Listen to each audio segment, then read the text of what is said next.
മഴയൊക്കെ എങ്ങനെയുണ്ടെന്ന്? ഇവിടെ നല്ല മഴയാണ് കേട്ടോ, പുറത്തിറങ്ങാൻ പറ്റുന്നില്ലേ. നമ്മുടെ വാഴകളൊക്കെ ഇത്രയായിട്ടുണ്ട്. ഈ മഴ ഇങ്ങനെ നോക്കിയിരുന്നപ്പോഴാണ് ഞാനൊരു കാര്യം ഓർത്തത്. നമസ്കാരം, എല്ലാവർക്കും പുതിയൊരു വീഡിയോയിലേക്ക് സ്വാഗതം. ആദ്യമായി കാണുന്നവർ ചാനൽ സബ്സ്ക്രൈബ് ചെയ്യണേ. വീഡിയോ ഇഷ്ടമായാൽ ഷെയർ ചെയ്യാനും ലൈക്ക് ചെയ്യാനും മറക്കരുതേ.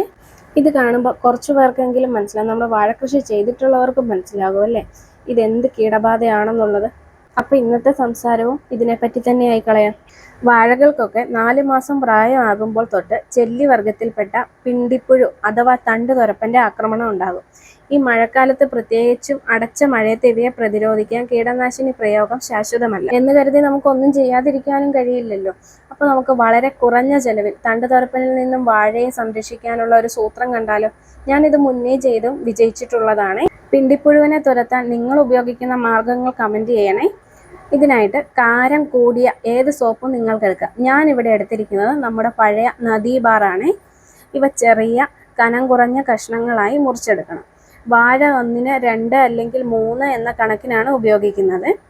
ചെറുതായി മുറിച്ച കഷ്ണങ്ങൾ വാഴയുടെ ഏറ്റവും മുകളിലെ 2-3 കവിളുകളിലായി ഇട്ട് കൊടുക്കുക. മഴവെള്ളത്തോടൊപ്പം ഈ സോപ്പ് കഷ്ണങ്ങളും അലിഞ്ഞ് താഴെ കവിളുകളിലേക്കും എത്തും. വാഴ വലുതാവുന്നതിനനുസരിച്ച് നമുക്കിത് റിപ്പീറ്റ് ചെയ്ത് കൊടുക്കാവുന്നതുമാണ്.